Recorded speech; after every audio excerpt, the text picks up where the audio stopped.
Hi everyone, how are you? Hi.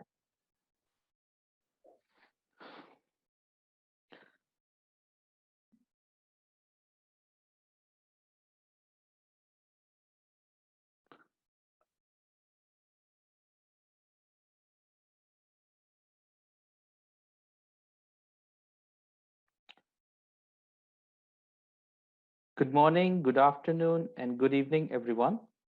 It is my pleasure to welcome all the participants to the third webinar of this webinar series. I welcome our key and strategic partners, including the Inclusion International, Bapu Trust, International Disability Alliance, DRF, Validity Foundation, and Center for Inclusive Policy. I thank our all eminent speakers who have joined today for this important webinar on community services for persons with disabilities following deinstitutionalization. To contribute to this four-part of webinar series on the inclusion of persons with disabilities in preparation for deinstitutionalization. My name is Wakar Puri and I am based in Pakistan and working with TCI as Senior Programs Manager. TCI is an independent global organization of persons with psychosocial disabilities with its presence in 32 countries and now in a going global process.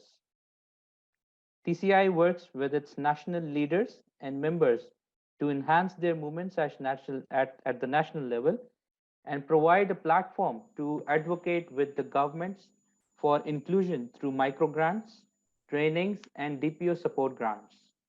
There are countries where movements of persons with psychosocial disabilities don't exist. If even they do, they are very medical model. And to counter this, our fellowship program has been really successful in supporting the national leaders for forming their own national DPOs and establish a momentum in the country for the rights of persons with psychosocial disabilities as guided by the CRPD. Persons with mental, intellectual, multiple, and psychosocial disabilities, users and survivors of psychiatry, and those with intersectional neurodiverse identities are still left behind in the context of human rights and inclusion. Institutionalization is a reality in many countries, and it's growing in middle-income countries, particularly through new and private institutions.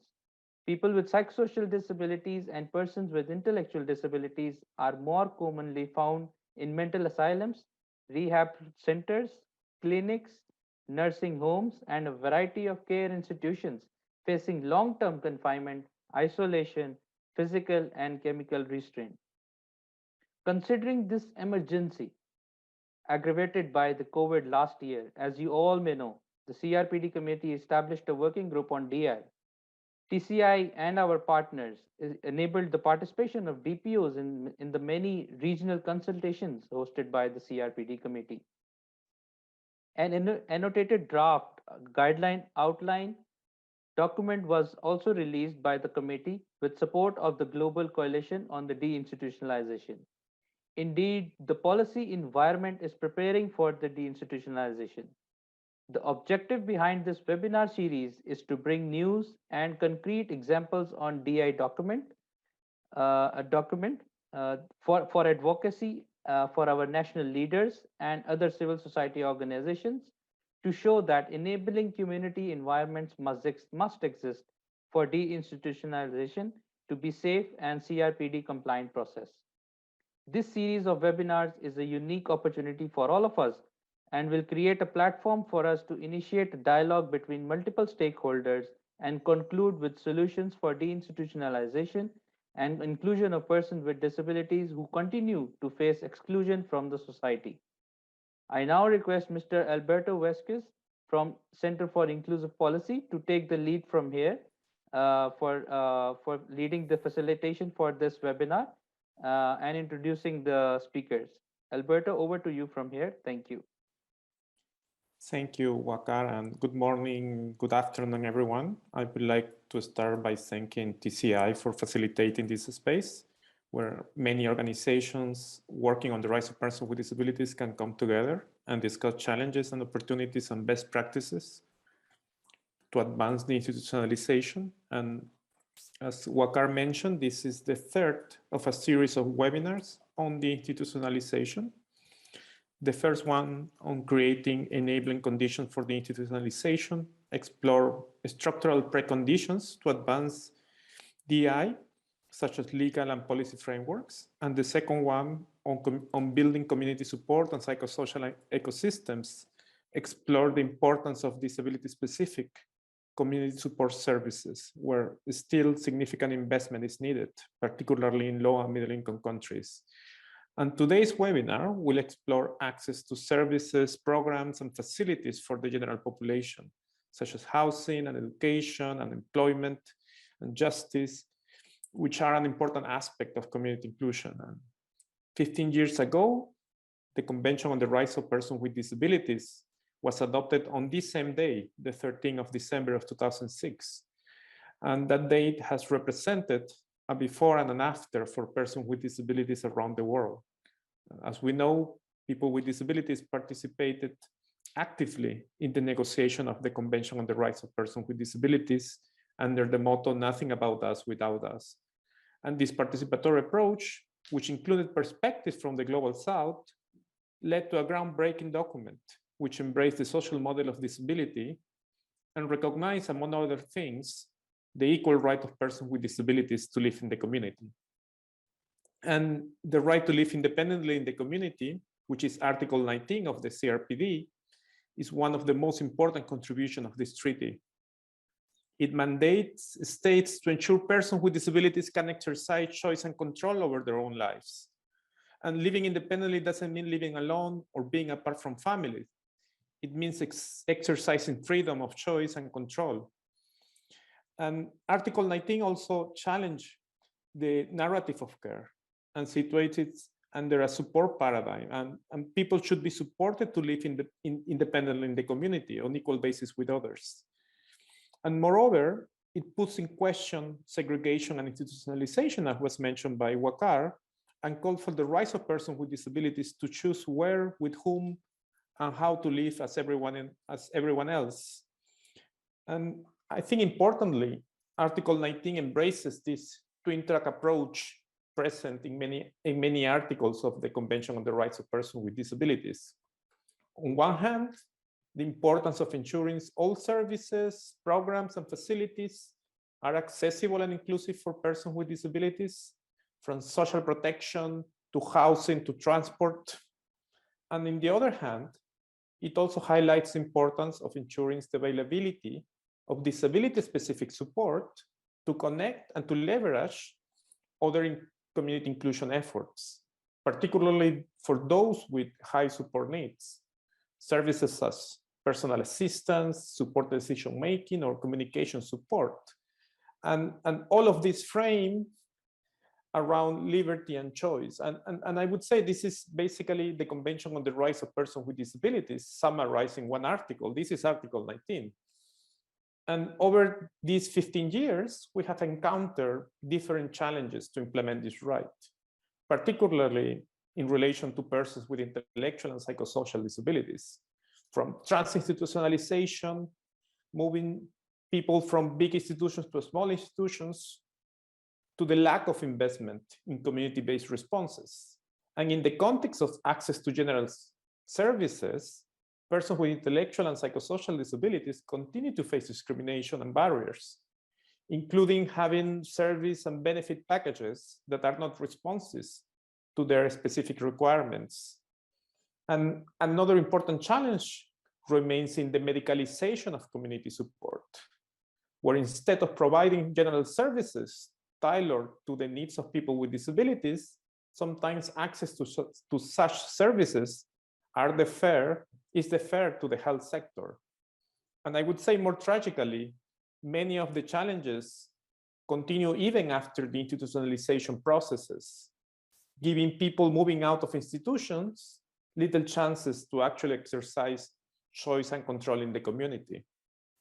So today we will discuss about this and much more over the next 80 minutes. And as Wakar mentioned, we have a very good panel from different countries. First, we will hear from Nadezhda Deneva, who has a unique experience and knowledge about the Bulgarian de-institutionalization process. She works as a freelancer, consultant, researcher, and trainer in the area of social services and de-institutionalization. After her, we will hear from Ines Bulic, who is the Deputy Director and Coordinator for the European Network on Independent Living. She's a de-institutionalization advocate and researcher, and she will share with us some experience from different countries. Third, we will have Elisaveta Moldovan, who is a self-advocate from Romania. She's a board member of the European Platform of Self-Advocates. She lived in institutions for 25 years, and now she lives in the community and has been a strong advocate towards the institutionalization.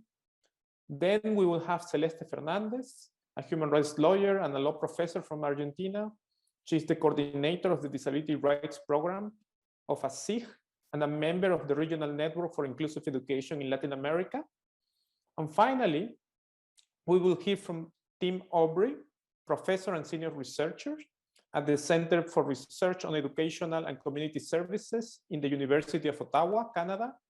He has been engaged with the Housing First program of the Government of Canada and has conducted extensive research on this topic.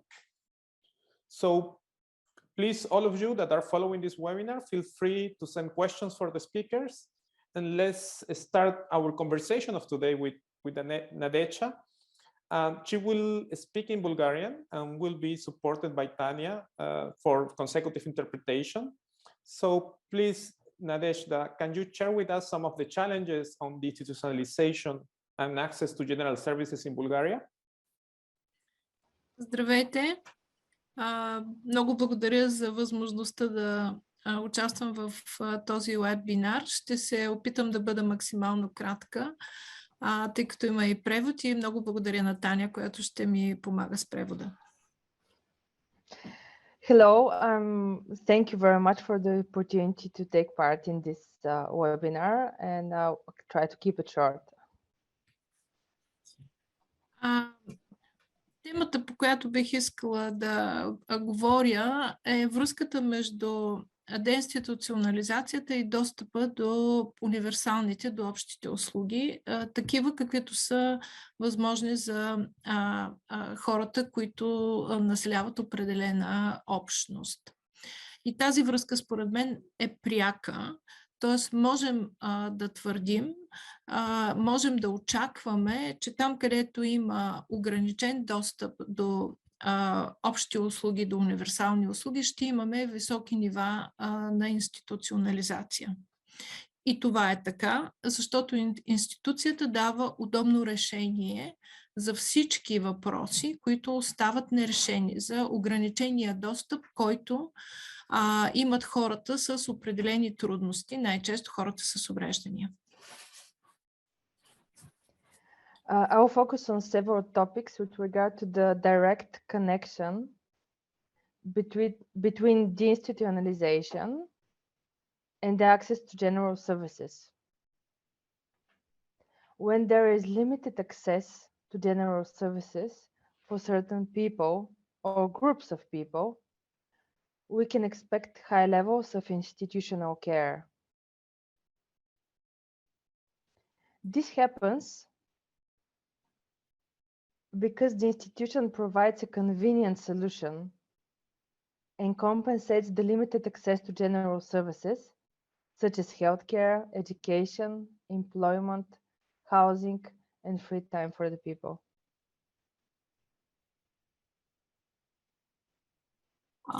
Бих искала да продължа, като направя връзка с ситуацията в България и се опитам да дам два кратички примера.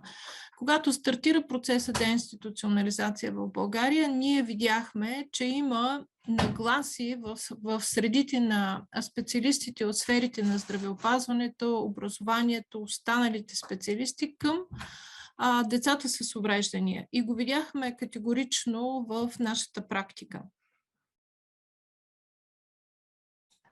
I would like to begin by pointing out some examples The first one is from the beginning of the de-institutionalization process in Bulgaria, where we found out that there were certain attitudes for unacceptance of the children with disabilities throughout the medical specialist field.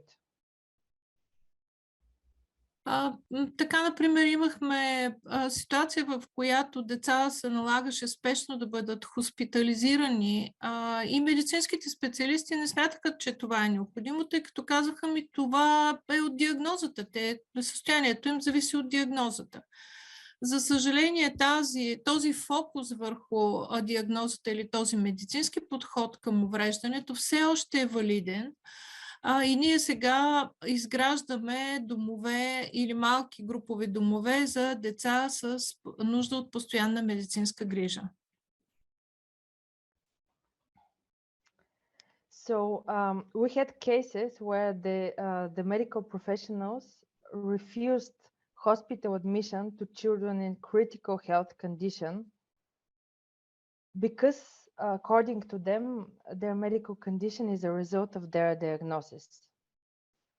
This medical approach of an attitude, unfortunately, implies that the disability is just and only a diagnosis and leads to currently accepted resolutions to create residential care facilities for children with disabilities in need of a permanent medical care. В сферата на образованието нещата стартираха от абсолютната убеденост на педагогическите специалисти, че децата с увреждане са необучаеми и те нямаха достъп до образователната система. В настоящия момент ние имаме променено законодателство, но не са променени нагласите до такава степен на специалистите на терен, така че се случват ситуации, те твърде често, в които децата с увреждания нямат реален достъп до масово училище. Или там попадат деца с много малки затруднения в развитието и останалите деца с тежки увреждания или изобщо с увреждания не попадат в образователната система, разбирана като масово училище. Тоест те не са заедно със своите връстници. For a long time, children with disabilities were considered uneducatable. Currently, there is new legislation that introduces an inclusive education, but the education professionals still believe that children with disabilities are not educatable, which leads to secondary segregation. Most children with more severe disabilities are still not within the mainstream schools like the rest of their peers. Тоест, ако ние имаме висок процент на хора, деца или възрастни, които се намират в институции, има причина за това. И се струва да можем да направим задълбочен и честен анализ, за да разберем по какви причини се налага тези хора да ползват институционална грижа. Ако не го направим, рискуваме, закривайки големите институции, да открием други, по-малки такива. All of this is to say that there is a need to conduct a serious and thorough analysis of the reasons why there are people placed in institutions before the start of de-institutionalization. Otherwise, we will have at our hands the situation where there's a big chance that we'll close the big homes, the big institutions, and create smaller institutions. И това е всъщност деинституционализацията в България. Тя има този резултат. Ние закрихме големи домове за деца с увреждания и открихме много малки институции за деца с увреждания. В тях те живеят при по-добри материални условия, но онова, което беше характерно за големия дом, се запази. Т.е. отношенията на власт и контрол. This is exactly what happened in Bulgaria. The big institutions for children with disabilities were closed, and their places were taken by smaller institutions, the so-called family type residential centers, where unfortunately, even though the buildings and the facilities are better, the institutionalized effect in these homes as a whole stays the same. It's again power and helplessness. Другия въпрос, който ми се струва изключително важен, е какво се случва с социалните услуги тогава, когато имаме ограничен достъп до общите услуги и този ограничен достъп в процеса на деинституционализация не се променя. Тоест, услугите продължават да бъдат също толкова негостоприемни, колкото са били и в самото начало, когато е имало големи институции. Another important thing is that in cases where the access to general services is not changed, there is a big possibility that the social services will not be helpful and it will serve the same amount of information and helpness as the institutions themselves.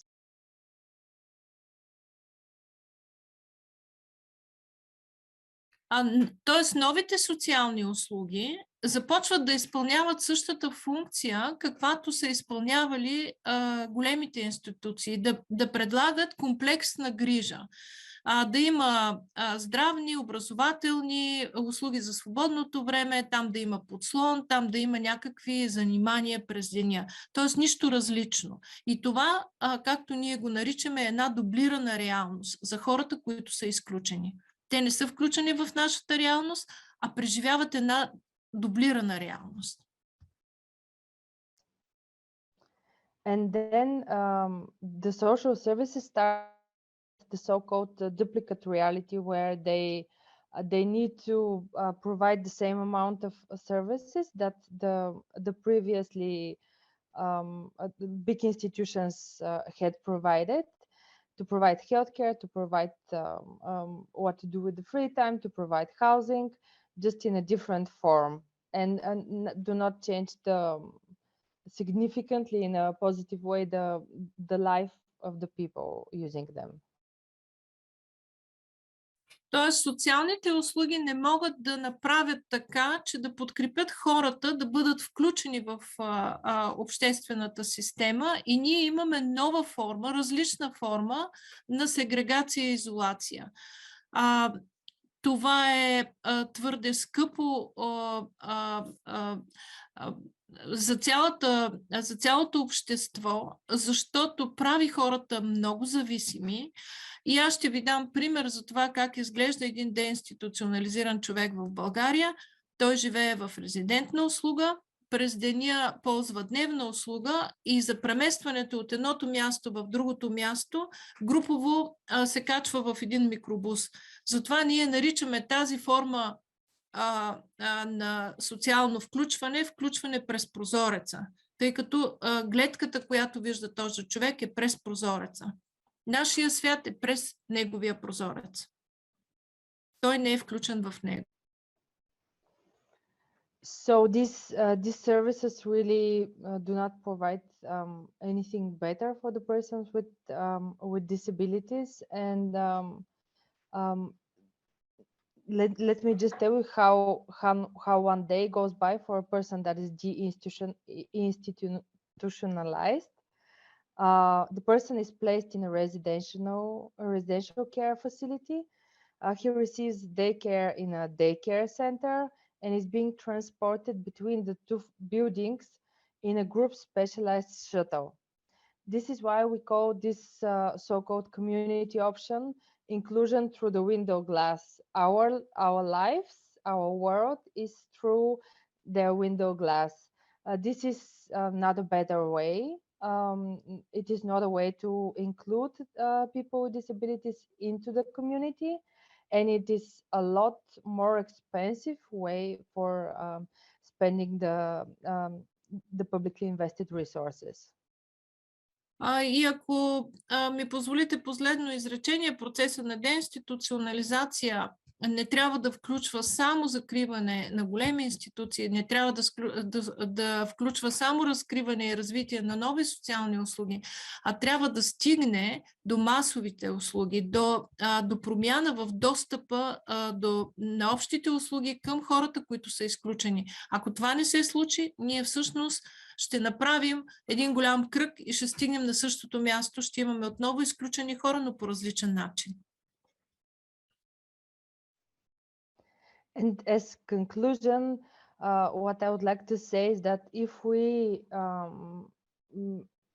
we think that we can just close the institution, and this is closing the institution is not enough, creating social services for people with disabilities is not enough unless we also create the means to for them to use the general services in the community. Otherwise, we're going in circle and getting back from the start and not getting anywhere. Благодаря много. Thank you very much for your time. Thank you very much for your reflections, Nadezhda, and particularly for highlighting the importance of doing this, what you mentioned, the assessment of support needs and the availability of service before the institutionalization, so we can avoid this problem of trans-institutionalization that we're seeing in different regions. Let's hear now from Ines Bullish.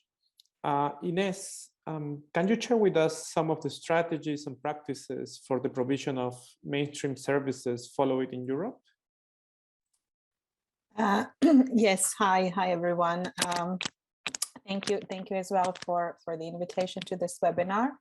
As Alberto said, I work for the European Network on Independent Living. We are a user-led cross-disability network advocating for the right to independent living for all disabled people in Europe.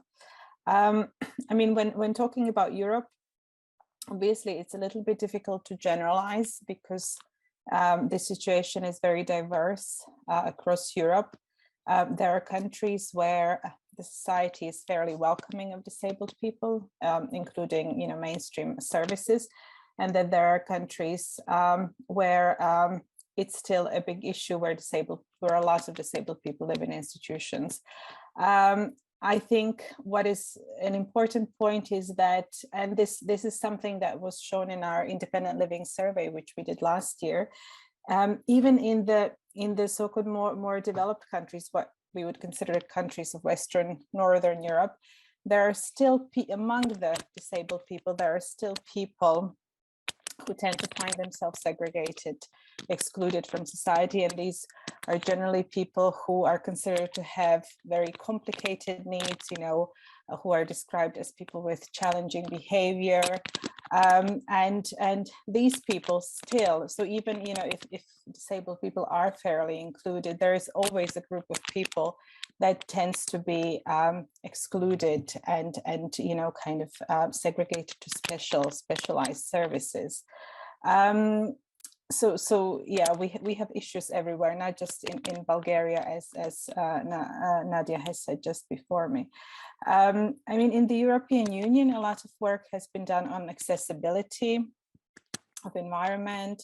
We've had the European Accessibility Act since a couple of years, and a lot of legislation, especially in relation to the use of European Union funds, has provisions on you know, accessibility. So whenever the funding is used, whether it's building schools, kindergartens, housing, accessibility should be taken into consideration.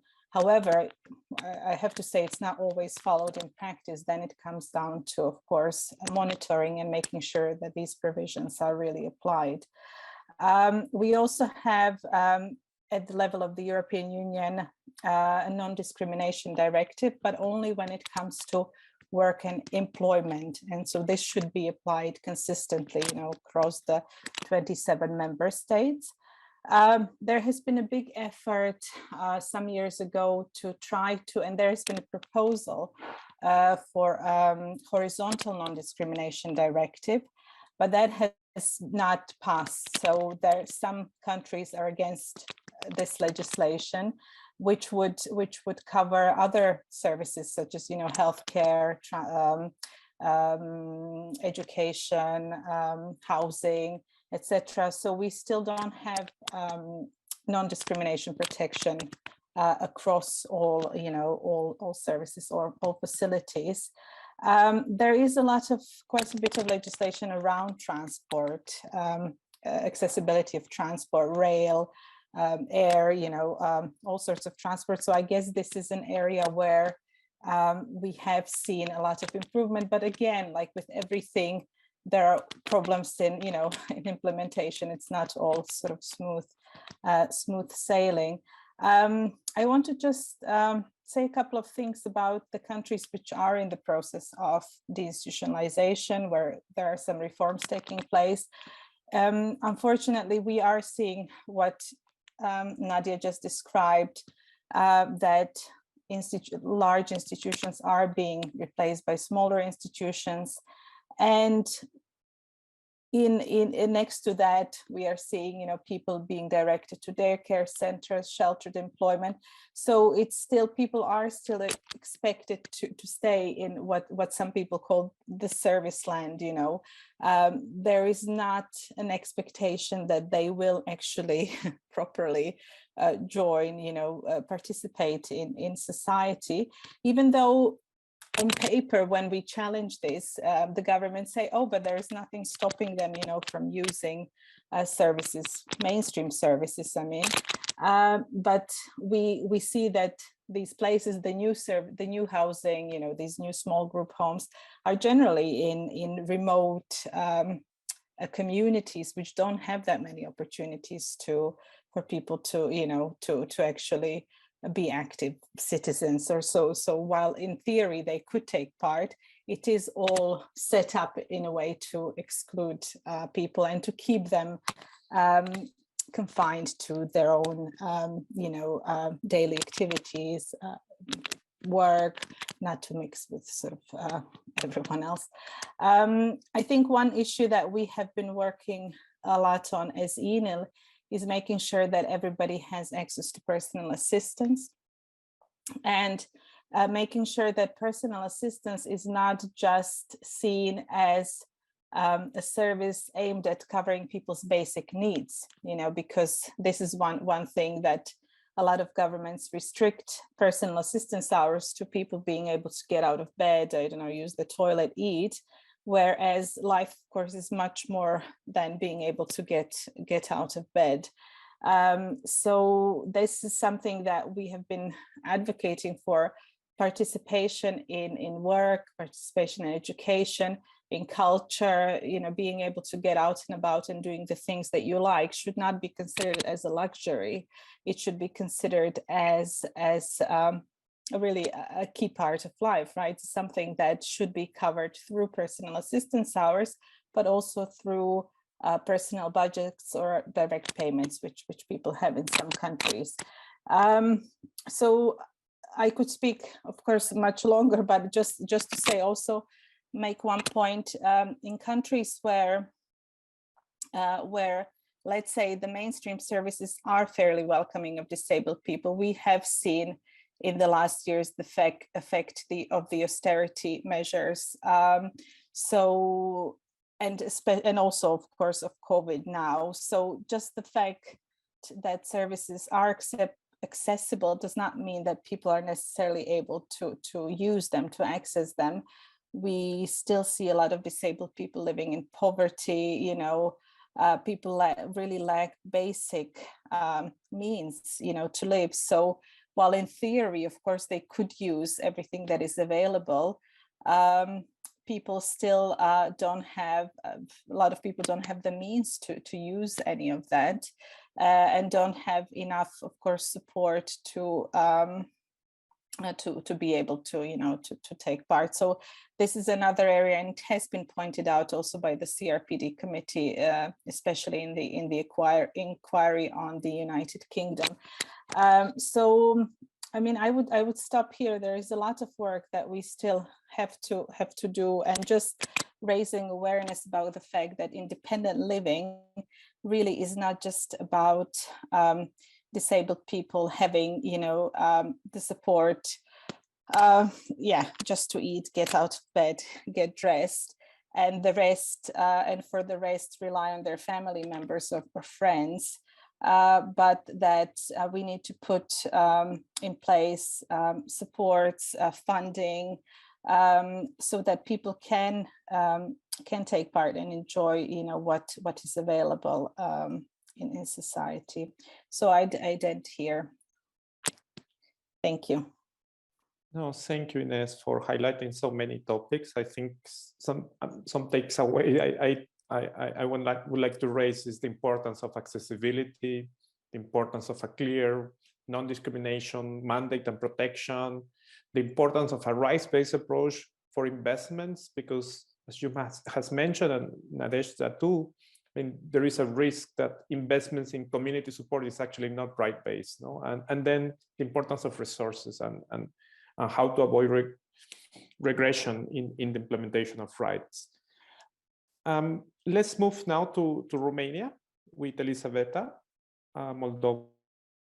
Elisaveta, can you share with us what are the community services that people with intellectual disabilities need for enjoying the right to live in the community?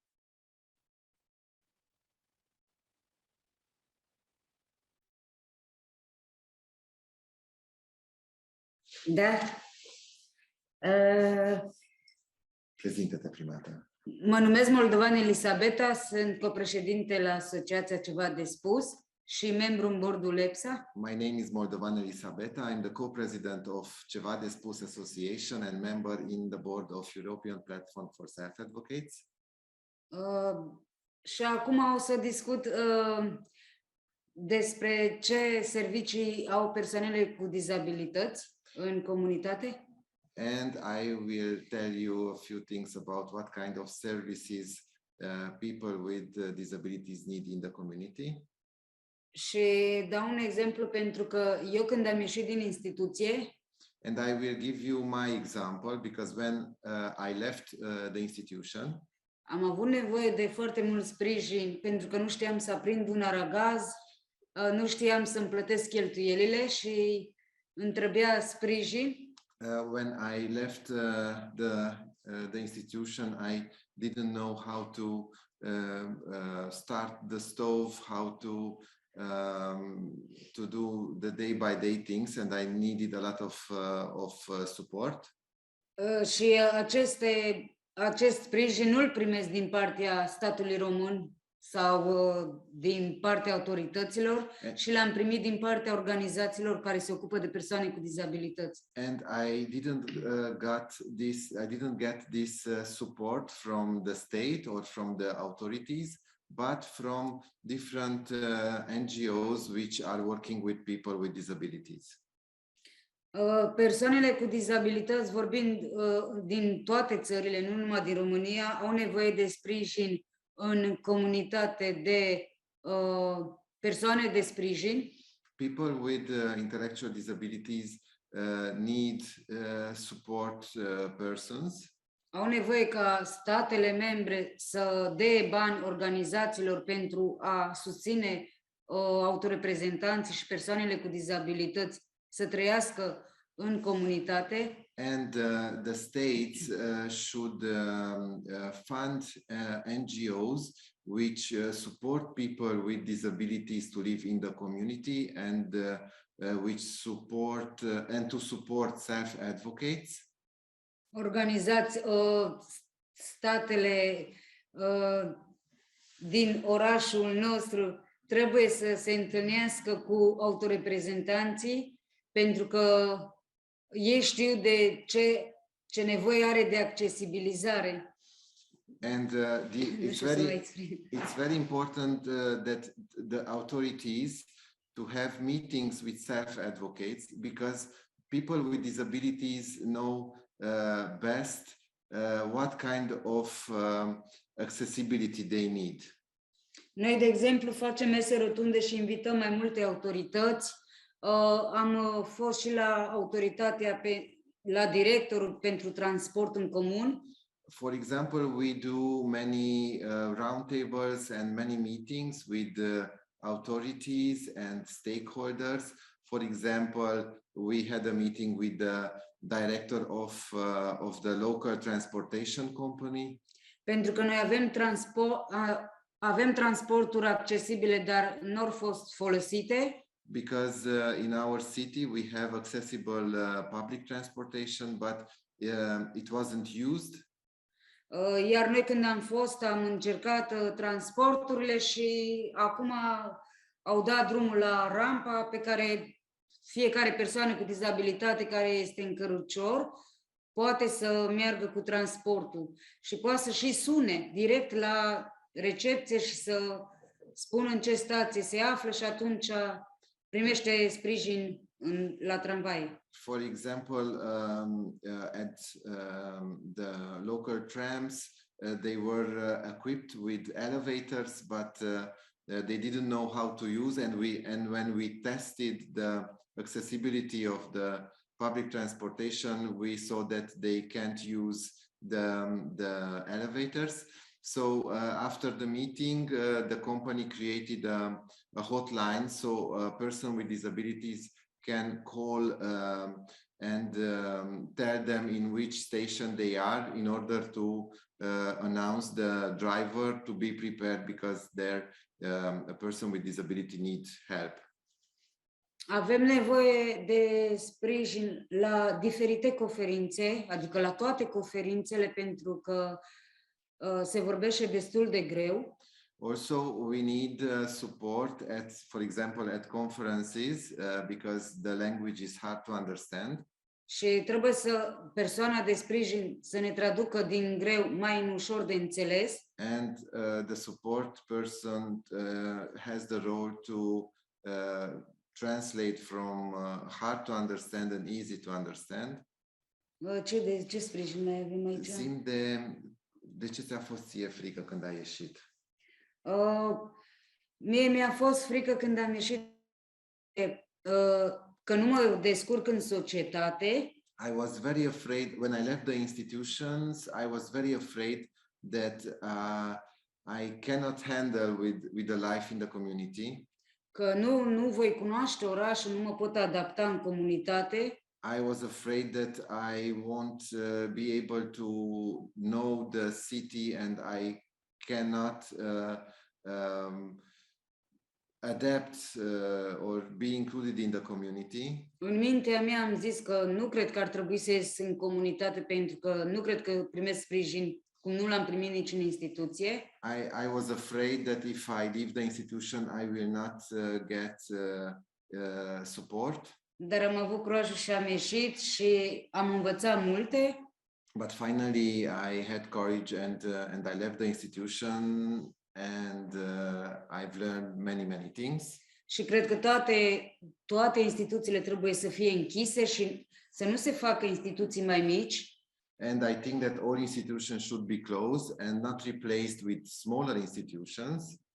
De exemplu, noi avem o colegă care săptămâna asta ar trebui să mă duc într-o instituție să o scoatem. For example, I have a colleague and next week I will go to take, or we should go to take her out from the institution. Și tot vorbesc cu ea la telefon și îmi pune fel și fel de întrebări pentru că e speriată să iasă în comunitate. And I speak with her very often because she is afraid to leave the institution and to come in the community and to live in the community. Așa că i-am explicat că viața nu este ca și în instituție, învață lucruri și o să primească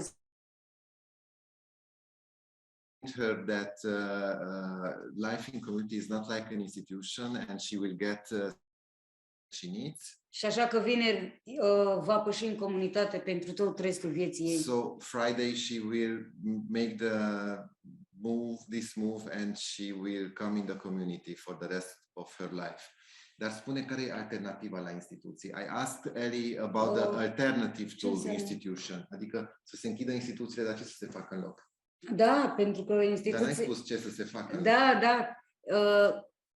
Statele membre din toată Europa trebuie ca banii să nu se mai dea pe instituțiile mari și să se dea pe locuințe și să cumpere apartamente unde poate să stea 2-3 persoane într-un apartament și să primească sprijin 1 la 1 în comunitate. So what is important that the European Union not to invest anymore in institutions, but to invest in community living and supported community living services where people can live in an apartment, 2 or 3 persons. Pentru că în comunitate primești consiliere, primești doctor de care ai nevoie și cu timpul tu decizi că vrei să te muți singur, așa cum am decis și eu. Because in the community you will get the support, you can have access to counseling, you can go to different doctors if you need, and in time you can make the next move to independent living. Așa că încurajez ca persoanele cu dizabilități să iasă din instituții și să creadă în organizații, pentru că ei sprijină oamenii cu dizabilități și trebuie cât mai mult să stăm pe capul parlamentarilor din țările noastre ca să dea bani pe persoanele cu dizabilități în comunitate. Pentru că o persoană cu dizabilități în instituție primește foarte, foarte mulți bani și nu au serviciile de care au nevoie în comunitate. So I encourage everybody to make the step and move out from institutions, because the NGOs will help us and will offer the necessary support to live in the community, and we have to talk with all the members of the parliament in our countries and to convince them not to finance the institutions anymore, but to create the community-based services, because there is the place where people with disabilities can get support to live. Nu știu, cred că mi-a expirat timpul, ar mai fi de discutat, dar timpul zboară și așa că thank you very much for invitation.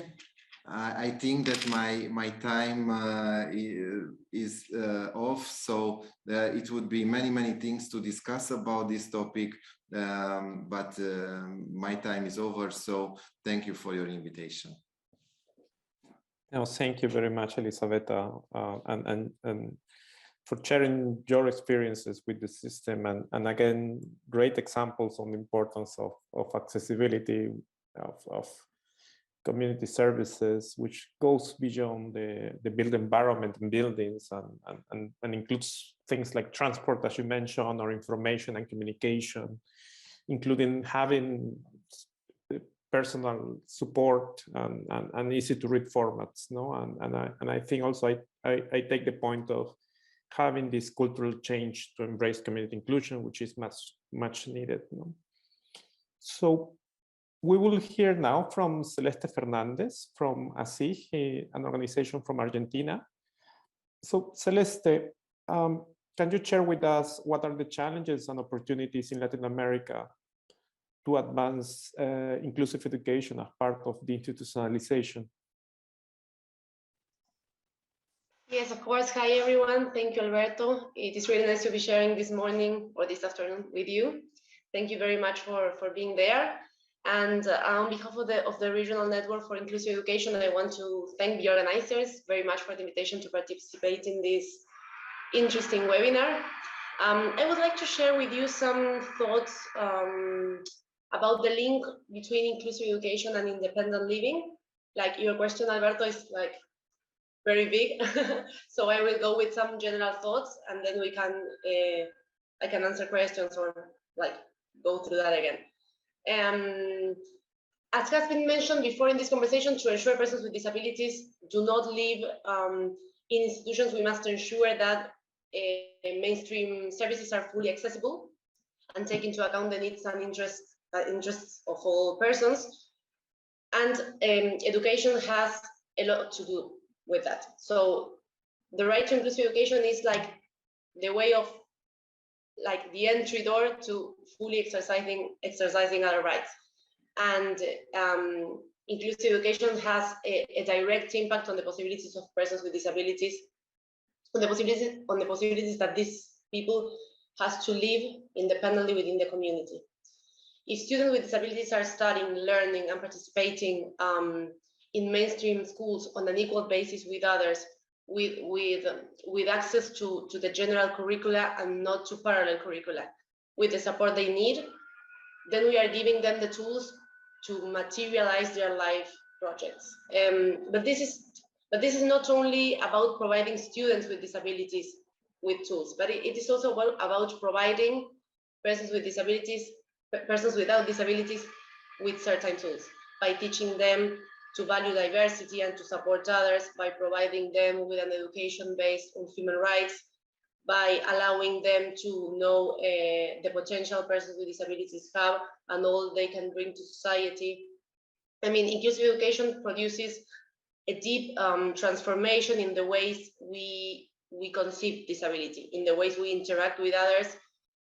So it creates a social platform to fight against all forms of discrimination. Like it transforms social relationships as a whole. And in 1918, the European Agency for Special Needs and Inclusive Education launched a review of literature on this topic. And it is very interesting because it concluded that inclusive education is directly connected to social inclusive, both in the short and in the medium term. I mean, while persons with disabilities are going to school and once they have already finished. For example, some of the highlights of the report is like what that review showed is that studying in segregated institutions is associated with low academic and professional qualifications, with employment in segregated environments. So it's like segregation begins at school and continues in adult life. And growing up in special schools is also associated with economic dependency. And all of these make persons with disability particularly exposed to institutionalization. On the contrary, inclusive education implies,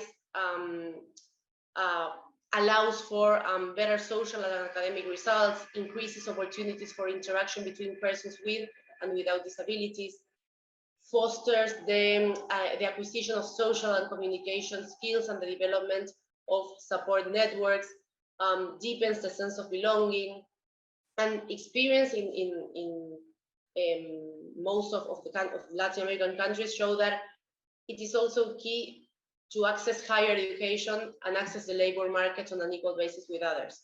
And when I say on an equal basis with others, I mean that persons with disability can choose the job they want to do, that they can, for example, develop an autonomous activity if they want, that they can work with persons without disabilities with the support they need.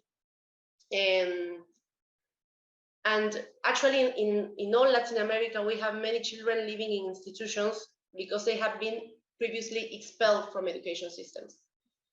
Because through different practices, by action or by omission, those systems told them that they could not learn, or that they could not learn with others, that they should look for a specialized education, or that they were not that the school was not ready to provide supports. So we cannot ensure the right to live within the community if we do not adopt policies to transform our education systems in line with Article 24 of the CRPD. And this is just logical. I mean, only if we learn and grow up together, we will learn to live together. There is no other way around. But at the same time, when persons with disabilities enter institutions, they are more and more far away from education. And so here we have like a vicious circle that needs to be cut. We know that persons with disabilities are subject to different forms of violence and abuse, and one of them is institutionalization. Many persons, especially those with psychosocial and intellectual disabilities, end up in mental asylums and clinics, in rehabilitation centers, in nursing homes, and this responds to a wide variety of reasons. They end up there because they do not have the support they need to live in the community, because their families do not receive the support they need, because mainstream institutions do not ensure the support they need to study, to learn, to participate, as I was saying. And instead, they go through different experiences of segregation and stigmatization. Or because they live in poverty, for example. And this is actually what calls my attention, is that this is actually deeply naturalized. I mean, it is naturalized that persons with disabilities spend most of their time, that they live, or that at least that they spend most of their time there, even when that means that they are not exercising their human rights, as their right to work, to participate in public and political life, to go to school.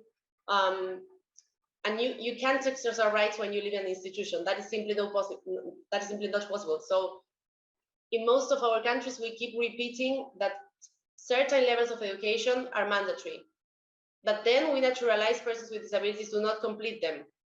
So we say, it's as if we said, okay, you can, this secondary education is mandatory for everyone except for persons with disabilities.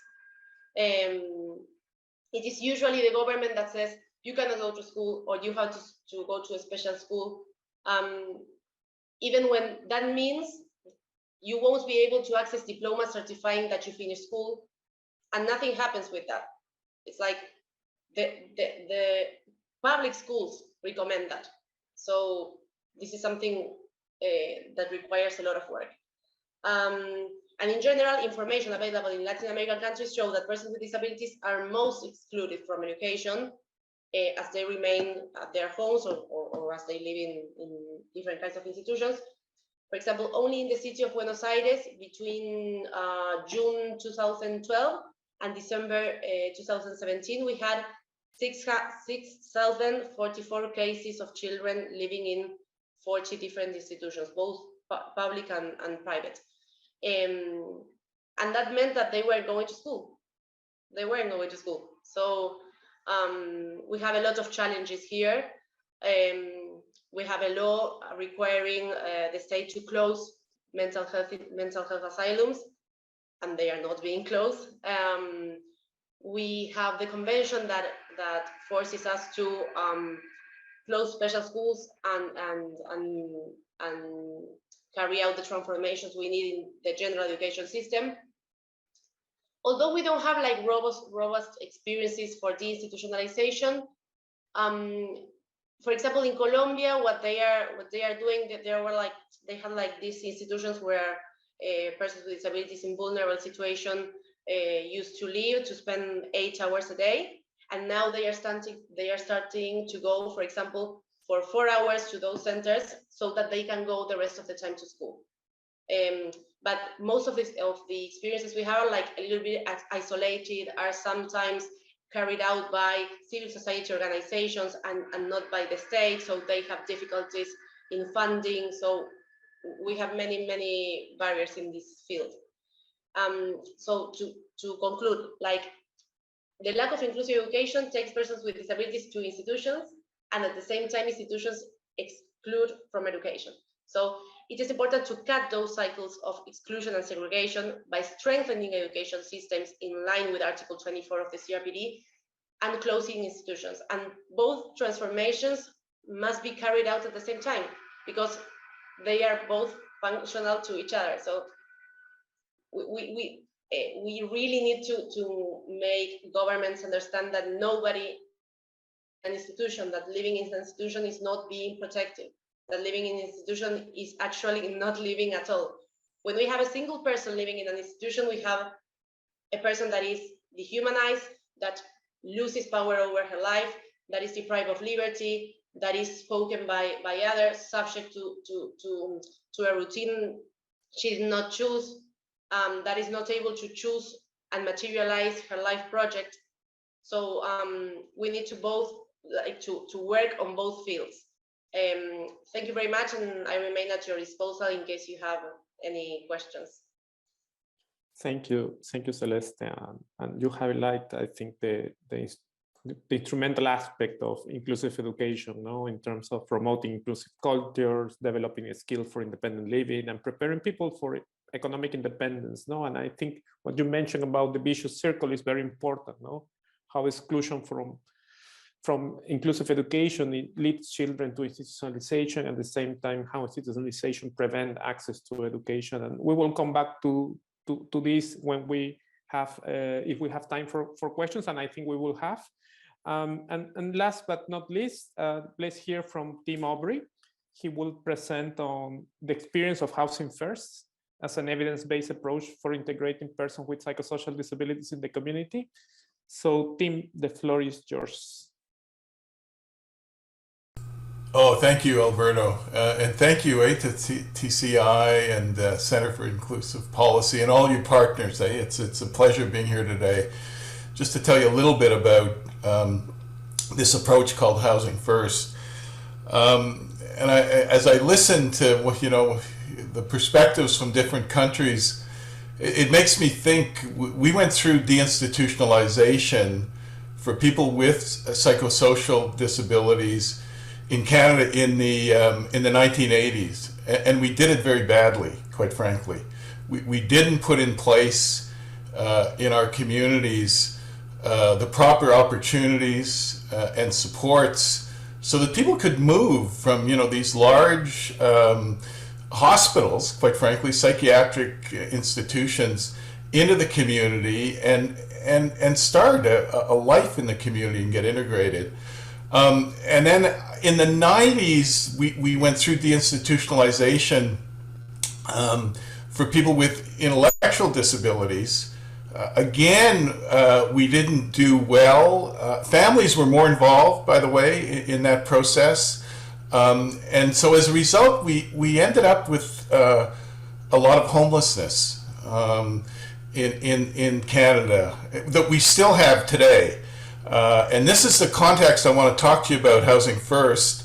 The solution that has been put in place in our communities was kind of we call it a staircase approach, where people almost had to earn independent living, and they would move through group living with different levels of support, and hopefully at the end, if they were considered enough stability and functioning, if they were abstinent, if they followed, kind of medical treatments and so on, they would get to live independently. But the system was a mess. It really was not accomplishing that in any way. And as a result, lots of people were homeless, and homeless for a long time. They weren't getting out of it. So anyhow, in the 90s, there was a new approach that got started actually in New York City by a psychologist, Sam Simbaris,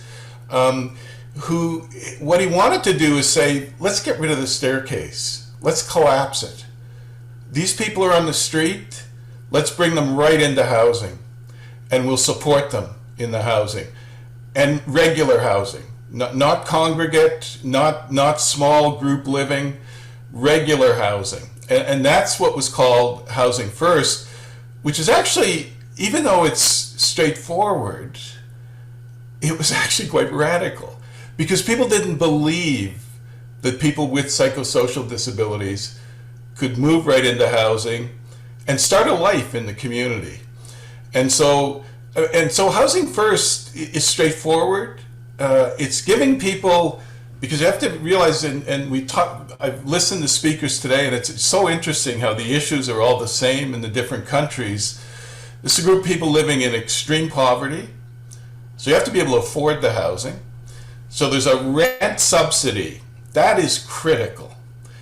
And then there's a support that the person controls and decides what they want to do with it and what the goals are and so on. And it's intensive enough to help people get established in housing and go on as long as they want. Although I will say, people get into independent living and they decide at some point they've had enough support, and that's fine. They're still in their housing and they're integrated enough. So the principles, I'll just point out 5 principles that are behind Housing First. The first one, as I said, move into housing without preconditions. Okay. Secondly, choice.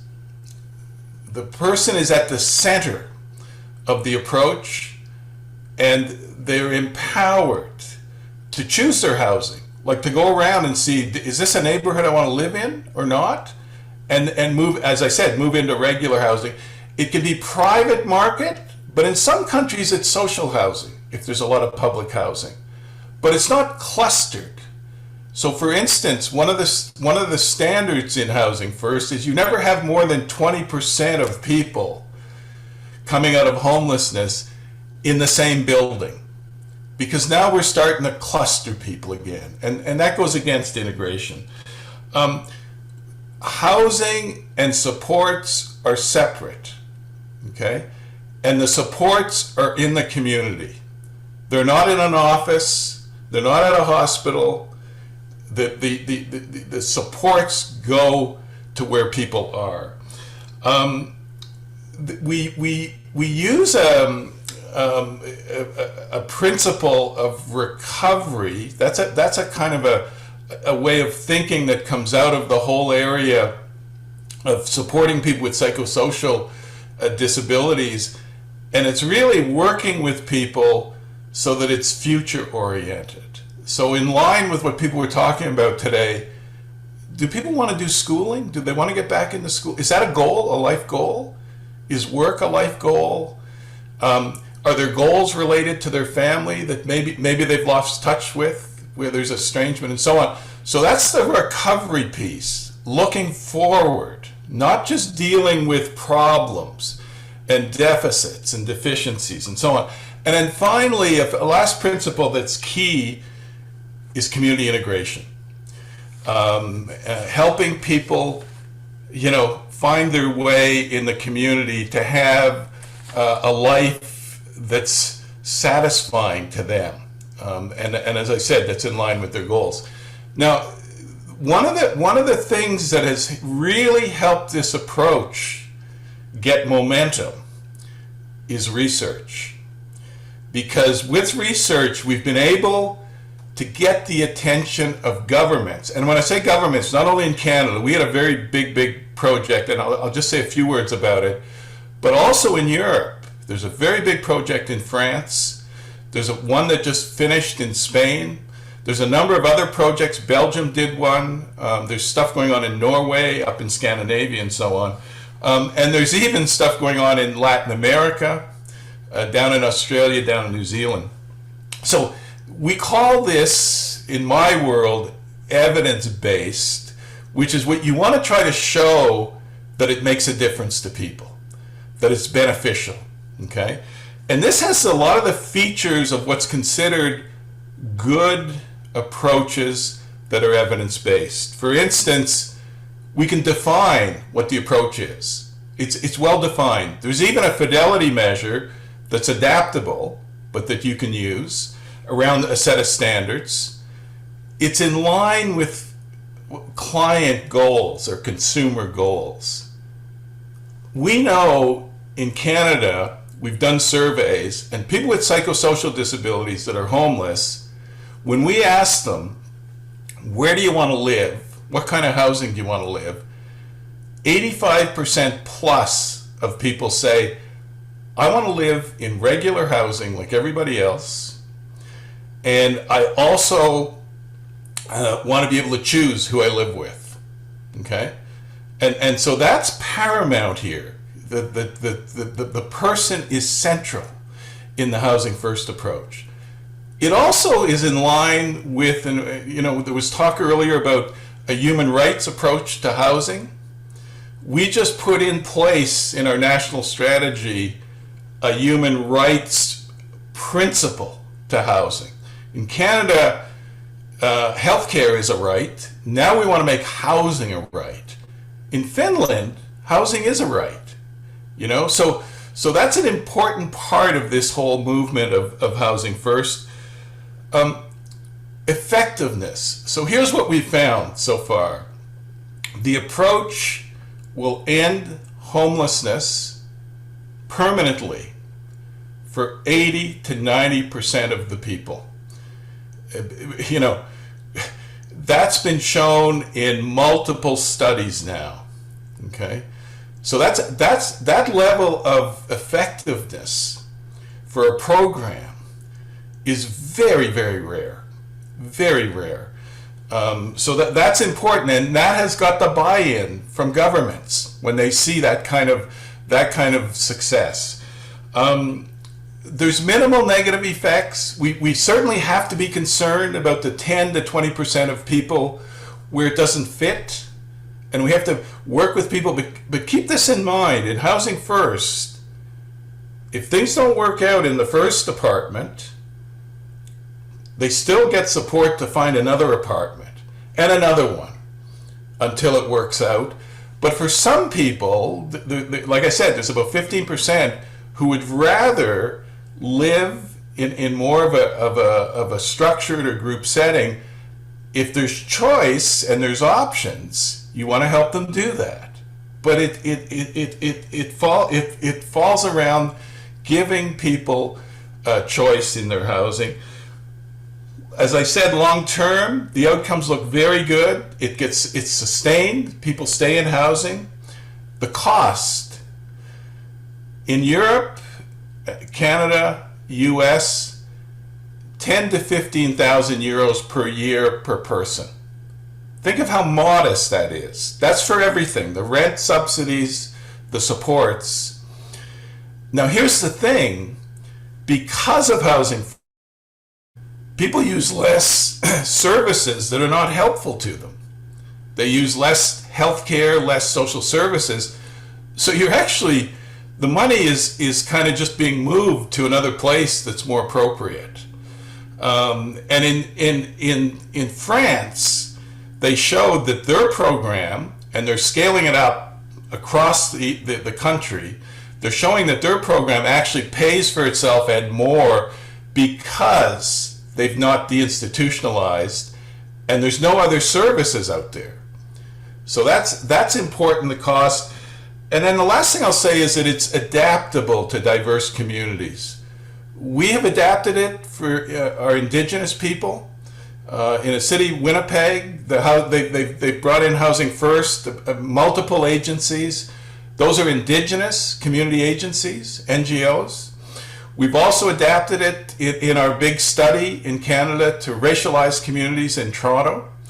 And we've also, just to give you an example, it's been adapted in New Zealand by Maori NGOs, community agencies. So it is an approach that's flexible enough that you can work with. So I just want to give you a brief introduction. Appreciate the opportunity. I hope we can stay linked. We're in the process of developing a consortium around Housing First, international consortium, and trying to bring in people from different parts of the world so we can share resources, have educational activities like this one, and even do some more research, because again, the research has really empowered this approach to get the attention of national governments. So thank you very much. No, thank you, Tim, for sharing the Housing First model. And this is a program that has raised a lot of attention in the disability community, and it has been a great introduction to it. I remember visiting one of the experiences in France and hearing from one of the users saying that it's amazing how long it took us to understand that the best way to end homelessness is providing housing. And because we have 15 minutes, I would like to take advantage maybe to start with you, because you mentioned that Housing First could be adapted to many contexts, and it's been developed even in some countries in Latin America. And I think this is particularly interesting because there is a general perception that this is too expensive for global South context, and that this is a high income country program and it will be too difficult to be developed in another context. How do you see this? How do you see this moving forward? Well, you know, that I guess it's a question of how expensive is the housing. I mean, you know, certainly I've been in Spain, in Barcelona, and Madrid that have programs. They use their social housing that's empty. They've got a lot of empty social housing. Talking to people in Chile, they see it as viable economically. The support, by the way, you have to come up with kind of your own model of support, but there is a model there. So again, what does that cost? But I think the other piece is thinking a little bit about your offsetting costs into a program that makes more sense, that makes a difference. So to some extent, and this is what governments look at, and they go, well, to some extent, it's not that expensive because it's costing me less in terms of the services I need to bring for people who are on the street or who are homeless, who end up sometimes in hospital with medical problems and so on. So, I mean, it's going to be interesting. It's at an early stage, I will say, in Latin America. It's also, though, made its way into Poland, by the way. There's that's doing housing first. Again, I think they see it as economically viable. But I think it's important we keep an eye on that. And as I said, this is where the research has come in, because we did analyze the economics of it, and governments, you know the way governments work, they want to see are they getting value for their money. And that has kind of tilted things in favor of this approach in a lot of countries. Thank you, Tim. And I think something we can add on that is the importance also to make the business case, including the cost of exclusion, not having persons with disability actively participating in the community, having an employment, contributing to the development of the country. I think that sometimes this cost of opportunity also of the person and families is something we don't take into account. Absolutely.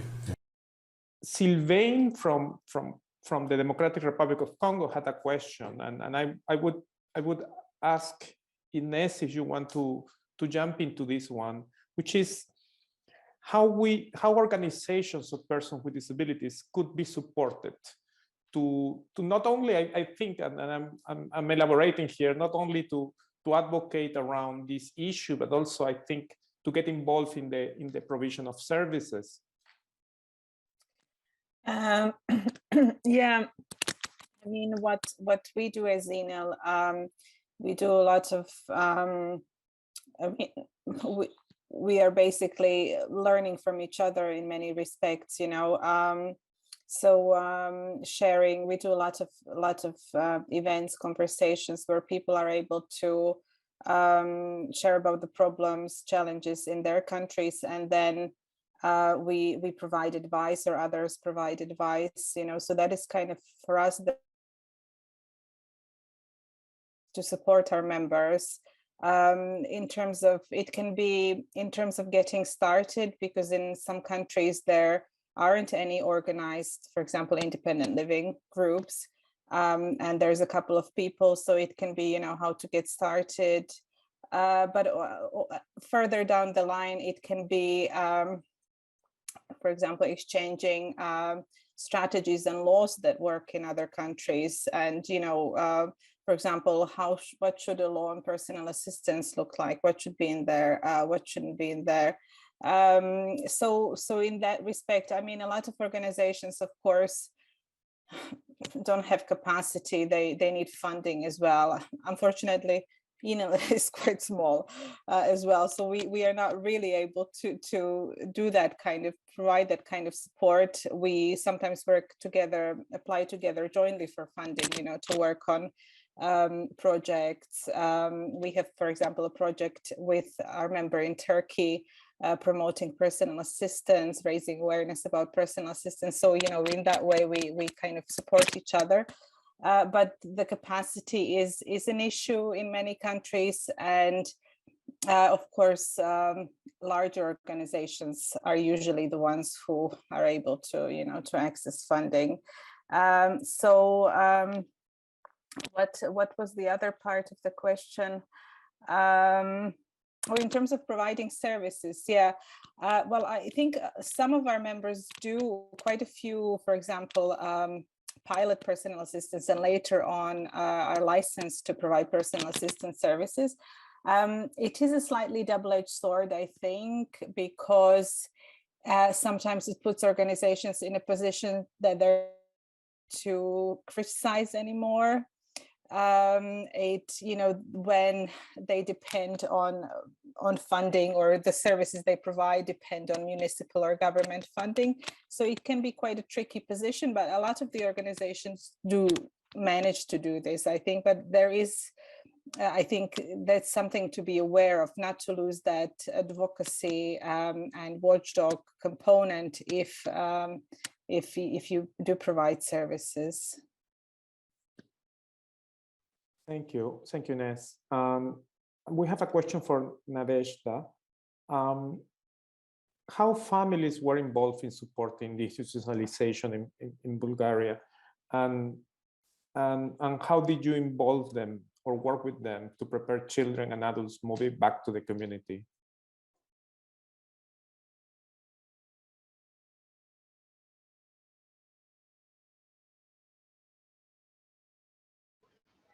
Just a moment, please.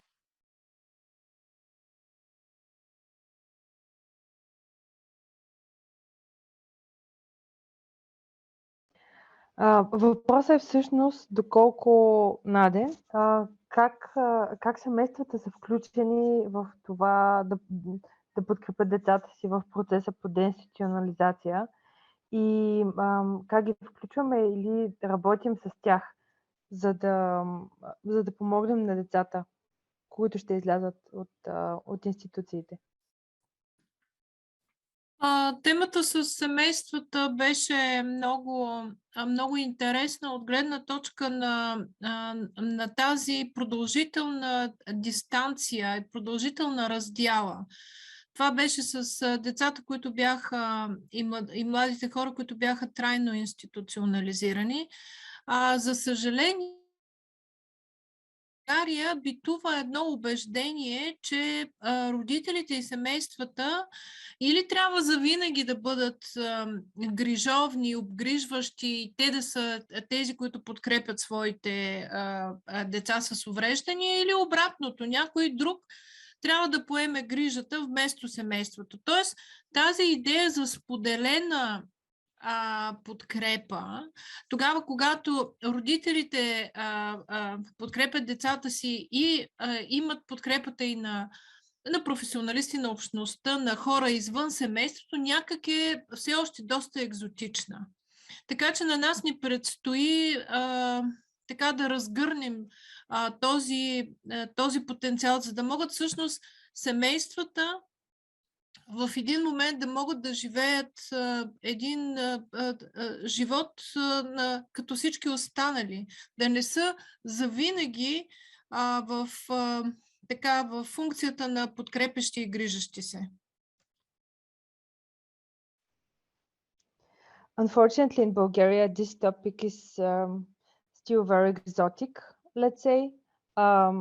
Unfortunately, there is a big time lapse of children and young people spending their lives placed in institutions, and attitude towards the parents from the state is that they either should have been just lovely caring parents, or they should be excluded from taking care of their children. So currently there isn't much done in this respect, and we have a lot of things that we need to achieve in order to be able to support the families in this process with regard to state policy. Или иначе казано, разбирането е, че родителите и близките трябва да предлагат лична помощ. Ние се опитваме да обясним, че това че е много по-добре това да не се случва по този начин, но много малко успяваме. Просто родителите и близките са абсолютно убедени, че те са тези, които трябва да предлагат подкрепа и грижа. And there is still this perception that the families should provide personal support, which is not understood in the common way, and it is yeah, let's say misunderstood in here in Bulgaria, and yeah, it should be more evolved perception of that. Thank you, Nadezhda, and thank you, Tanya, for the translation. We have few minutes, but I wouldn't want to finish without asking Elisabetta and Celeste very concrete questions. Elisabetta, you mentioned the importance of self-advocates involved in these efforts. So how do we get more self-advocates involved in efforts for the institutionalization?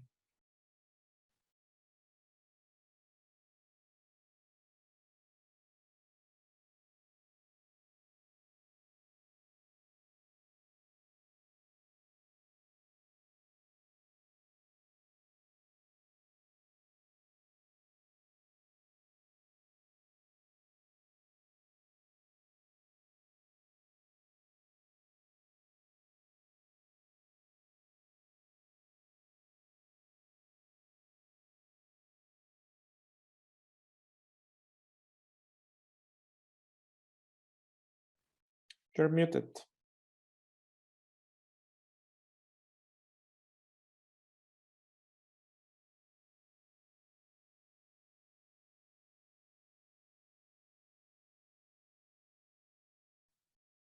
Now you hear us. Okay, we had a problem with the microphone. So Ellie said that it's very important to make our voices heard in the community, and it is important to make somehow that the voices of self-advocates to reach politicians and decision makers in order to change their ideas about institutions and the institutionalization. Dar întrebarea este cum să facem să fie mai mulți autoreprezentanți. Să scoatem oamenii din instituții și oamenii din case, adică să se facă mai multe ONG-uri unde să se ocupe de acești oameni. Pentru că nu sunt destule servicii și acești oameni încă sunt izolați în case sau în instituții. In order to have more self-advocates, it is important to take out people with intellectual disabilities from institutions and from the houses in the communities as well, because many of them are living isolated even in the community. So it is important to have NGOs which support people with disabilities, and if we can get out people from this isolation, then we will have more self-advocates. Thank you very much, Elisabetta, for sharing those reflections. And the last question for Celeste, everyone mentioned funding and how funding is one of the challenges to scale up community inclusion efforts, and I would say also inclusive education efforts. But at the same time, there is this rhetoric in many Latin American countries, especially, that we need to increase investment in education because this is good for society. So even with earmark funds to education, so how can we make the case that inclusive education is not just good for persons with disabilities, but for all children? Yes, thank you, Alberto. Yes, actually funding is always like in the public officials' heads. It's like, no, but this will be more expensive. And even though we don't have studies like analyzing if inclusive education is cheaper, or we have some in other countries. And what we see is that actually having two systems is more expensive, because you take the resources that could be used for persons with disability in one system to another system. So the experience of New Brunswick there is really useful, because they just allocate funds for supports, and it doesn't matter if there are persons with disabilities, or if you have 5 or over 10 persons with disabilities in the school, but you just got allocate funds to supports in general, because we also understand that any children at any moment could require support. So the evidence we have shows that it is cheaper to have one system. But I think we have to work a lot in changing, changing the culture and showing all that persons with disabilities can give to society. And as Elisabetta was saying a couple of minutes ago, we need to reach public officials to make sure this topic is included in the public agenda. We need to empower persons with disabilities and families and organizations of persons with disabilities as well, so that they can advocate for their rights. We must also show the impacts of inclusive education, because there is not enough information produced on that. I mean, we know a lot because we have access to concrete experiences. I mean, we see a lot of children coming out from special schools that cannot find a job or go to segregated environments, and then we have experiences of children that have assisted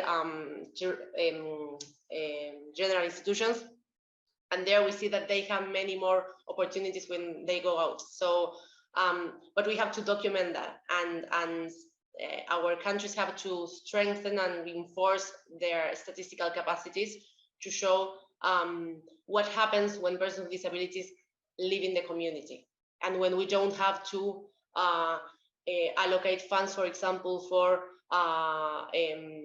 social security, because persons are actually working, and so they do not depend on what the states have to give them. So persons with disability, as any other, can produce. So we need to understand that, but it's like a paradigm shift. I mean, we have to change our minds a little bit. Thank you, Celeste, for raising that too, which is, I think, investing in inclusion in general, as part or not of the institutionalization, is not only a human rights imperative, but a good investment. No? And let me close just by thank you all of you for your interventions, and all the attendees also for the comments and questions. I think we have discussed how access to mainstream services is a key precondition for successful deinstitutionalization.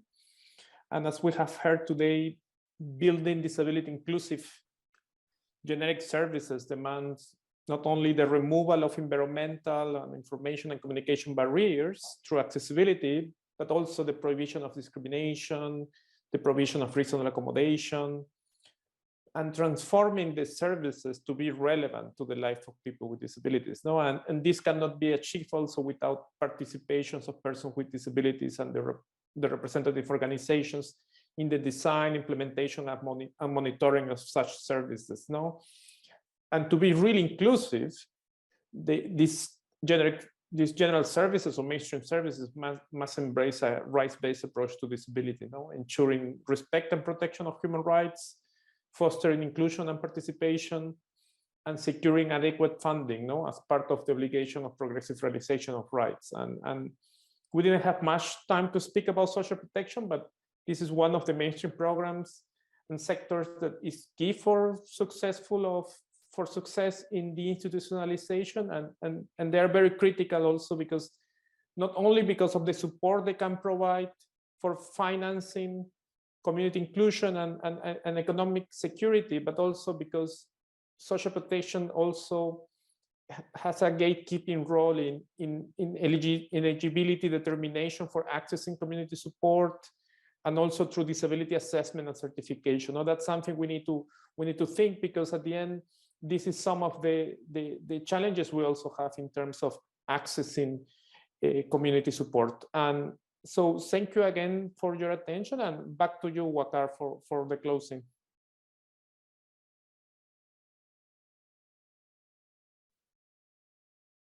Thank you so much. Thank you so much, Alberto. There were so many good examples shared by all panelists, and I'm really, on behalf of TCI, I would really extend a hearty thank to all participants and speakers, and also the technical partners who have supported this webinar. And I'm grateful that this webinar series is zooming into solutions for the de-institutionalization. And as many of my colleagues here mentioned, that it is extremely important to synergize the national policies, even at the regional level and the global level, in compliance with the UN Convention on the Rights of Persons with Disabilities, and with the support of government institutions and non-government institutions. So I just want to thank all speakers, panelists for taking out time today for this webinar and sharing solutions for the de-institutionalization. I want to thank you, Alberto, for facilitating this webinar and framing the discussion between the speakers for solutions. I also want to thank the support persons, including the captionist and sign language interpreter, who have supported us today with accessibility and reasonable accommodation. I thank all guests and listeners for attending this event today. Thank you, everyone. Have a good day. Bye-bye. Thank you. Goodbye. Thank you. Goodbye. Thank you. Goodbye, everybody.